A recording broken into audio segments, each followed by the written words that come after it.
Hey guys, it's Melodian with Ninja Marketers and Smart About Stuff, and today I want to talk to you about simplifying your day because determining what you should be doing is crucial. We all have a limited number of hours in our day and plenty of things to do, and a lot of the complaints that I hear about people trying to get their business going is they just don't have time.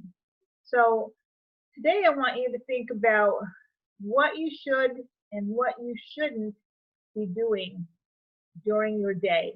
That's an important idea to ponder. So often we get stuck in a rut or a routine and we do things because that's what we've always done or that's what we've been told we should do, and we do it without really thinking about whether or not it's the best use of our time. It's not about cramming more things into less time. Making over your day isn't about figuring out how to cram more tasks into fewer hours.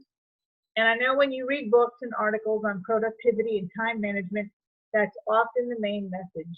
And while it can help in the short term, it isn't a good long-term strategy for meaningful change. Very soon, you're going to hit the limit of how much faster and how much more efficient you can get. So I want you to shift your thinking and don't try to add to what you do in your day. If you want 15 minutes for Bible study or meditation or exercise, don't just think about getting up 15 minutes earlier or shaving 15 minutes off your morning routine by showering faster or getting dressed in record time or rushing to breakfast or adding an extra 15 minutes to the end of your day. In other words, don't add to your already lengthy list of things that you need to get done because you're only going to feel more rushed and more stressed if you do. Instead, what you should be thinking about is the best use of your time during the day. It's about making smart choices about using your time. So compare your perfect day with your current day. What aren't you doing in your ideal day? If you can start cutting things out and finding time to do what's important to you, it's going to become much easier. Now, there are two great ways to find things that you can stop doing. The first is look for busy work.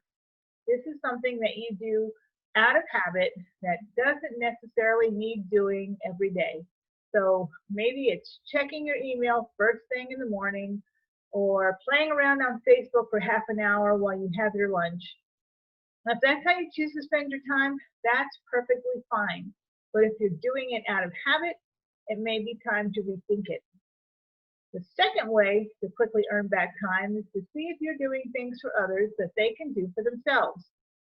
And now that we all have our kids home with us 24/7, they are the perfect example. You start out in the morning fixing their breakfast, and then you make their lunch, and you're probably cleaning up after them during the day, and you're doing their laundry, and you're making sure that they're getting their schoolwork done, and in some cases you're actually homeschooling.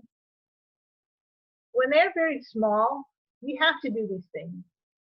But all too often, we continue to do them long after they're capable of doing these things on their own. So can they make their own breakfast? Make their own lunch? Do they really need you to sit there and help them? Some of the schools, I know not all of them, but some of the schools are quite adept at online learning. So do they really need you to sit there with them and help them with their work? They have their teacher online. The same thing goes for things we do for our spouse. Maybe there was a time when you had less to do and it made sense to take on the majority of household chores, but did things change? And if so, is it time to lighten your load and get a little help from your partner? A few small changes may be all it takes to make the time in your busy day for what's important to you.